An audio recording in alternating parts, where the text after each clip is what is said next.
कि leader of opposition और prime minister और एक सुप्रीम कोर्ट के चीफ जस्टिस, तो वो प्रपोजल तो ठीक ही था। प्रपोजल तो ठीक ही था। जी। अगर उसको हटा के सिर्फ प्राइम मिनिस्टर और लीडर ऑफ अपोजिशन कर लेते तो भी शायद ठीक था। अगर इस बॉडी को आप देखेंगे तो इसमें जो है प्राइम मिनिस्टर है और उनका कैबिनेट कोलीग है, दूसरी तरफ लीडर ऑफ अपोजिशन है, तो ऑटोमेटिकली जो है ये टिल्ट कर रहा है गवर्नमेंट की तरफ। गवर्नमेंट। इससे आप उम्मीद करना बड़ा मुश्किल होगा कि जो है क्या नाम उसका गवर्नमेंट न्यूट्रलिटी मेंटेन होगा। लोग अब ओपनली क्रिटिसाइज करने लगे हैं कि इलेक्शन कमीशन जो है वो न्यूट्रल या इंडिपेंडेंट नहीं है, बल्कि सरकार के हुक्म के मुताबिक चल रहा है।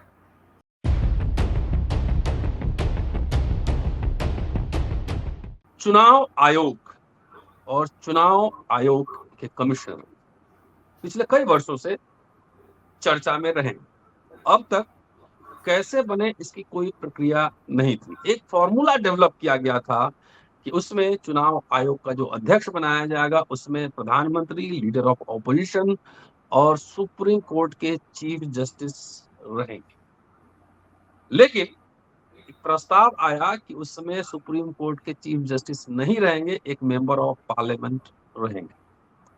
क्या इतने महत्वपूर्ण पद पे अपॉइंटमेंट हो और चीफ जस्टिस को हटाने की सिफारिश हो, कुछ मामला संगीन गंभीर नजर आ रहा है। दोस्तों, रतनलाल बोल रहा हूं और आप देख रहे हैं अम्बेडकरनामा। क्या है मायने इस विषय के, इसको समझने के लिए हमने आग्रह किया था जस्टिस इकबाल अहमद अंसारी साहब से, farmer acting chief justice of Patna high court रहे हैं। अम्बेडकरनामा पर लगातार आपने उनको सुना है, पहले कई एपिसोड्स में इस तरह के गंभीर सीरियस इश्यूज पे हम बातचीत करते हैं, समझने की कोशिश करें कि आखिर ये मामला क्या है और चीफ जस्टिस से आखिर डर कौन रहा है। स्वागत है sir, welcome to Ambedkarnama. Thank you. जी। ये असल में ऐसा है कि जो इलेक्शन कमीशन जो चेयरमैन हो रहे हैं अभी, उनका टेन्योर इतना छोटा हो रहा है, हर साल बदल रहे हैं, साल से कम में भी बदल रहे हैं। और दूसरा ये है कि लोग अब ओपनली क्रिटिसाइज करने लगे हैं कि इलेक्शन कमीशन जो है वो न्यूट्रल या इंडिपेंडेंट नहीं है, बल्कि सरकार के हुक्म के मुताबिक चल रहा है। इस पर सुप्रीम कोर्ट ने संज्ञान लिया, पिटीशन फाइल हुआ और उस पर उन्होंने एक ऑर्डर दिया, जिस पर उन्होंने लिखा कि जब तक के कोई बॉडी नहीं बन जाता है इस मामले में सरकार की तरफ से कोई स्टैट्यूट के जरिए, तब तक ये बॉडी काम करेगा। उस बॉडी में उन्होंने दिया prime minister, leader of opposition और चीफ जस्टिस ऑफ इंडिया। अभी जो बिल आया, जिसको जो ये किया गया, उसमें जो प्रॉब्लम है वो ये है, उसमें दो चीज़ें हैं। एक तो ये है कि उसमें एक सर्च कमेटी होगा, उस सर्च कमेटी में सेक्रेटरी लेवल के ऑफिसर्स होंगे गवर्नमेंट ऑफ इंडिया का। तो कुछ लोगों का बोलना है कि जो इलेक्शन कमीशन है वो सुप्रीम कोर्ट के जज के बराबर होता है, तो उसको सेक्रेटरी लेवल के लोग कैसे सिलेक्ट करेंगे। मैं ये बोलना चाहता हूँ कि जब सेशन साहब थे तो उनके टाइम में भी ये क्वेश्चन उठा कि उनका स्टेटस जो है वो सुप्रीम कोर्ट जज के बराबर है क्या। उस पर सुप्रीम कोर्ट ने बोला नहीं, इनका स्टेटस सुप्रीम कोर्ट जज के बराबर नहीं है। पे हो सकता है, दूसरे परक्विजिट्स भी हो सकते हैं, लेकिन ये नहीं कि इनका स्टेटस जो है वो सुप्रीम कोर्ट जज के बराबर हो जाएगा। जो भी हो बहरहाल, अब ये परिस्थिति है। इस पर जो कानून जो लाए हैं उसके मुताबिक चीफ जस्टिस ऑफ इंडिया को निकाल दिया, उसकी जगह उन्होंने ये कर दिया कि प्राइम मिनिस्टर रहेंगे, उनका एक कैबिनेट कलीग रहेगा, वो भी मंत्री होगा, यूनियन मंत्री, और तीसरा जो है वो लीडर ऑफ द अपोजिशन। तो अब सवाल ये आता है कि इलेक्शन कमीशन जो है इसकी न्यूट्रलिटी का जो है परसेप्शन बड़ा ज़रूरी है। जैसे बोलते हैं कि justice is not to be done but it must be shown to have been. दिखना चाहिए कि भाई जस्टिस हुआ है। इसी तरह ये भी दिखना चाहिए कि एक न्यूट्रल बॉडी है। अब चीफ जस्टिस ऑफ इंडिया को क्यों निकाला? कोई आंसर उसका नहीं है। दूसरा ये है कि अगर इस बॉडी को आप देखेंगे तो इसमें जो है प्राइम मिनिस्टर है और उनका कैबिनेट कोलीग है, दूसरी तरफ लीडर ऑफ अपोजिशन है, तो ऑटोमेटिकली जो है ये टिल्ट कर रहा है गवर्नमेंट की तरफ। गवर्नमेंट। इससे आप उम्मीद करना बड़ा मुश्किल होगा कि जो है क्या नाम उसका गवर्नमेंट न्यूट्रलिटी मेंटेन होगा। दूसरी बात ये है कि सुप्रीम कोर्ट ने ये बोला था कि जो फैसला होगा, सिलेक्शन होगा, कमेटी जो करेगी वो यूनानिमस होना होगा। तो यूनानिमिटी तो इसमें कैसे, वो भी क्लॉज इसमें नहीं है। उसमें ये पॉइंट आउट कर रहे हैं सरकार की तरफ से कि भाई उसमें ये भी लिखा हुआ है कि अगर कोई एब्सेंट है कोई मेंबर, तो उसके एब्सेंस में अगर कोई डिसीजन लिया जाता है तो वो डिसीजन उस पर भी बाइंडिंग होगा। वो बात तो समझ में आती है, आपका बोल हक है, आप नहीं है अगर मीटिंग में तो जो फैसला हो जाएगा वो आपको मानना पड़ेगा। लेकिन इसका मतलब ये नहीं कि आपको निकाल के तब माना जाए और उसको बोला जाए कि ये भी एक बात तो नहीं है। दोनों में फ़र्क है। आज अगर चीफ जस्टिस ऑफ इंडिया खुद किसी मीटिंग में नहीं रहते हैं और कोई सिलेक्शन हो जाता है तो वो कोई उसमें जो है आपत्ति नहीं कर सकते। लेकिन जिसमें chief justice of India member हो और आप उनको इंक्लूड नहीं करें, वो बात समझ में नहीं आती। दूसरा, आप यूनानिमस भी नहीं रख रहे हैं, मतलब अगर गवर्नमेंट चाहे तो गवर्नमेंट मेजोरिटी से डिसाइड कर सकता है। वो हालत तो नहीं है, क्योंकि इसमें ये बात बहुत क्लियर है कि यूनानिमिटी होना चाहिए। यूनानिमिटी के लिए ज़रूरी है कि जो है सबको ये सिलेक्शन जो है सबकी पसंद से। आपका क्या ख्याल है रतन जी? नहीं नहीं, एकदम सही है, लेकिन सवाल है कि चीफ जस्टिस के होने से वो तो पदेन है, जो उस पोस्ट पे रहेंगे वही मेंबर होंगे। आज चंचूर साहब हैं, कल कोई और हो सकते हैं। तो एक चीफ जस्टिस जो कि एक बड़ा देश का सबसे बड़े पदों में से एक है, उनके रहने से क्या दिक्कत आ रही है सरकार? उनके रहने से सरकार को क्या दिक्कत आ रही है, बड़ा मुश्किल है बोलना। कुछ लोग तो ये बोल रहे थे कि भाई अगर कोई केस होगा तो चीफ जस्टिस ऑफ इंडिया ले नहीं सकेगा। अरे तो चीफ जस्टिस ऑफ इंडिया नहीं लेगा तो सुप्रीम कोर्ट थोड़ी बंद हो जाएगा। और सुप्रीम बेंच है। कोर्ट में वो ले लेंगे, उसमें तो कोई फर्क नहीं पड़ने वाला है। जी। दूसरा, मुझे अब ख्याल नहीं आ रहा है कि शायद former chief justice of India बोला है सुप्रीम कोर्ट में अपने जजमेंट में, क्योंकि कानून ये है कि जब आप किसी जजमेंट को ओवररूल करना चाहते हैं, उसको सुपरसीड करना चाहते हैं, तो जो बेसिस है उस जजमेंट का उसको पहले हटाइए। जी। जैसे समझ लीजिए कुछ बिल होता है जिसको प्रेसिडेंट से पहले एसेंट लेना पड़ता है, फिर आप जो कंसेंट लेके फिर आप उसको बिल को इंट्रोड्यूस कर सकते हैं पार्लियामेंट में।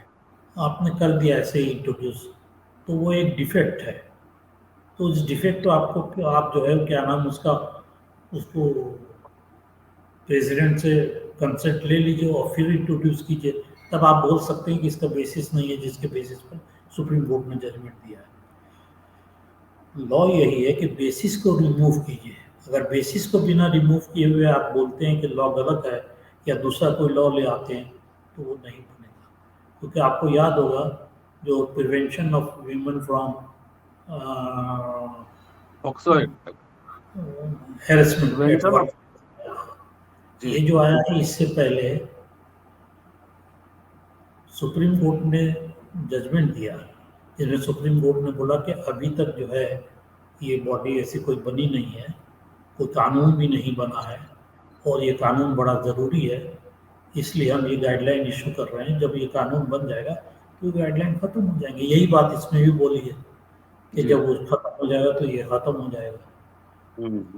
लेकिन गाइडलाइन का मतलब ये है कि ये गाइडलाइन ये थोड़ी है कि जब जजमेंट रहेगा तभी गाइडलाइन होगा और बाकी उसके बाद वो सारा गाइडलाइन उड़ा देंगे आप, ऐसा तो नहीं हो सकता। तो ये एक डिफेक्ट है जो लोगों को बड़ा चौंका रहा है और उनको लग रहा है कि इलेक्शन कमीशन का जो इम्पार्शलिटी, इंडिपेंडेंस का जो एक पिक्चर है वो शायद बना नहीं पाएगी गवर्नमेंट, या फिर कंट्रोवर्सी में पड़ेगा।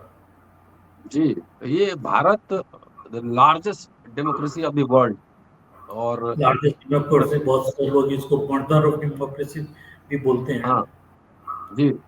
लेकिन तो उसमें उसमें प्रधानमंत्री जी विदेश में जाते हैं तो मदर और डेमोक्रेसी बात करते हैं जी। जी तो ये कह रहा हूँ कि प्रधानमंत्री जी विदेश में जाते हैं तो mother of democracy, largest democracy, तमाम ये बात करते करते हैं। तो एक कानून की भाषा में एक कहावत है जिसका जिक्र आपने किया है कि जस्टिस होना ही नहीं, जस्टिस दिखना भी चाहिए। तो अगर लार्जेस्ट डेमोक्रेसी है, ईवीएम को लेकर कई तरह के सवाल लगातार उठते रहते हैं ईवीएम को लेकर, और अभी कोर्ट में वो केस भी पेंडिंग है कि ईवीएम सब कहाँ चले गए। तो ईवीएम को लेकर भी सवाल है, और जिस तरीके से इलेक्शन मैनिपुलेशन होता है उससे भी सवाल है। तो निर्वाचन आयोग जो इलेक्शन कमीशन है उसको तो बहुत ज्यादा केयरफुल और ट्रांसपेरेंट होना चाहिए, तभी ना हम डेमोक्रेसी का दावा करेंगे। बिल्कुल अदरवाइज तो सही। Autocracy kind of thing. अगर वो जी। ट्रांसपेरेंट नहीं होगा और उसको विश्वास पब्लिक का नहीं मिलता है तो फिर उस बॉडी का कोई फायदा नहीं है। जी। आप देखिए ना, मतलब पहले भी इलेक्शन कमीशन हुआ करते थे, फिर सेशन भी आए। जब सेशन आया तब लोगों को मालूम हुआ कि भाई इलेक्शन कमीशन क्या है, हम्म। और उन्हें कितना मतलब जो है उसको स्ट्रीमलाइन कर दिया। वैसे इंडिया का नाम जो है बहुत काफ़ी अच्छा है फॉरेन कंट्रीज़ में, जैसे जहाँ तक इलेक्शन कमीशन का सवाल है।